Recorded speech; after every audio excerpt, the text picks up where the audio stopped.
La place de l'ancienne église San Pere débouche sur plusieurs rues qui configurent le réseau du vieux Benissa. L'une d'elles, la rue Purissima, est bordée d'importants bâtiments civils datant de plusieurs siècles.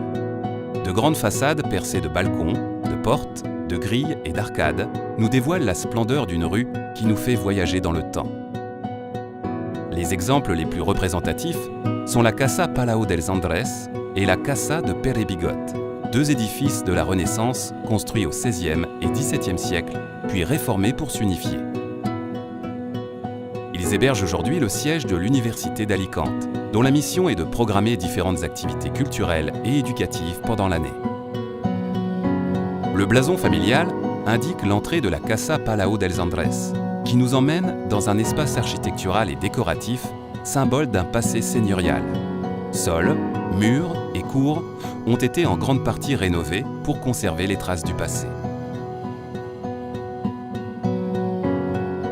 Dans la zone de la Casa de Pere Bigot, aujourd'hui devenue une salle d'exposition, nous découvrons une galerie d'arcs plein cintre datant du XVIe siècle qui aurait fait partie de l'ancienne place de la ville, alors entourée de portiques.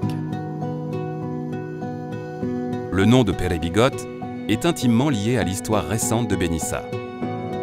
Né en 1901, il émigra très jeune aux États-Unis pour entreprendre le voyage de sa vie, ponctué par de nombreux emplois et des aventures en tout genre.